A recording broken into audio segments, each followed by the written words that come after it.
Ladies and gentlemen, have you ever had a moment where you just throw something together to see if it sticks? Like a science experiment in your garage? Imagine if that experiment actually worked. Well, that was pretty much the life of Paul Vallée, a wealthy industrialist who probably had a vision board full of ideas like, make something quirky and piss off the competition. Not all heroes wear capes. Folks, some wear mechanic overalls and design three-wheeled cars for the urban masses. Let's talk about the Chantecler, a vehicle so bizarre, it could have been the love child of a scooter and a teardrop trailer. Don't take my word for it. Smash that subscribe button so you don't miss more gems like this. Now, let's break down the Chantecler.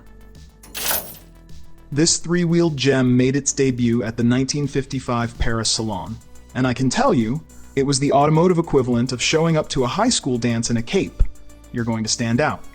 Paul Vallée, being the visionary he was, slapped together a streamlined fiberglass body, like a sports car mixed with a futuristic teardrop. The tail, the design, slicker than a greased weasel. It came with a bench seat so wide and comfortable you'd think it was designed for a group of friends to awkwardly pile into on a road trip. No need for a high step to get in. Low sides and a D-shaped steering wheel made it easy to hop in like you were taking the city bus. The windshield?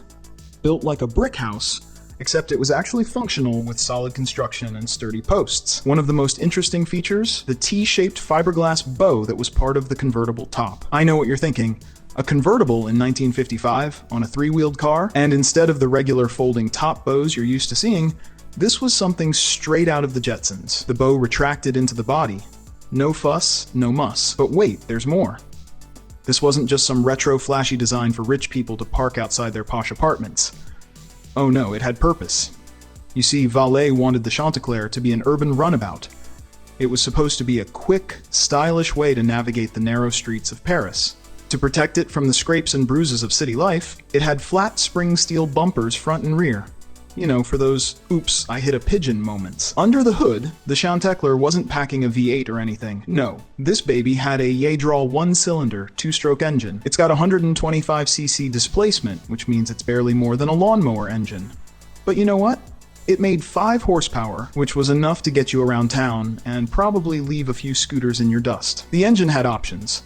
You could go for the 125cc version, no license needed, or you could kick it up to 175cc with a license. Either way, it was a smooth ride, unless you were trying to keep up with the speed demons in actual cars. Now here's the real showstopper, the gyrostarter. No, this isn't a new flavor of cereal. It's an inertial starter system that's as cool as it sounds. It's like a helicopter starter, but for your three-wheeled car. There's a lever in the cockpit you hold up for 10 seconds, and you get this strange, almost musical whining sound as the starter spins up. Drop the lever and bam! The energy from the flywheel cranks up the engine. It's like you're in a Star Wars cockpit, except way less dangerous. Even with all this quirky innovation, the Chantecler didn't exactly take off in the market. Paul Vallée wasn't sweating it. He shrugged it off like a guy who just lost his keys and found them in his other pocket. It wasn't a failure. It was a detour on the road to buying into a Rolls-Royce and Ferrari dealership. Because why not add luxury car dealer to your resume when you've already revolutionized the three-wheeled urban vehicle? Let's talk specifics for all you gearheads out there. The Chantecler was produced in a limited run of just 200 units, making it quite the rare bird. Its length? A mere 10 feet 1 inch, 3.07 meters long. As for pricing, there's no official number for today, but in its time it was likely priced at a premium for its novelty.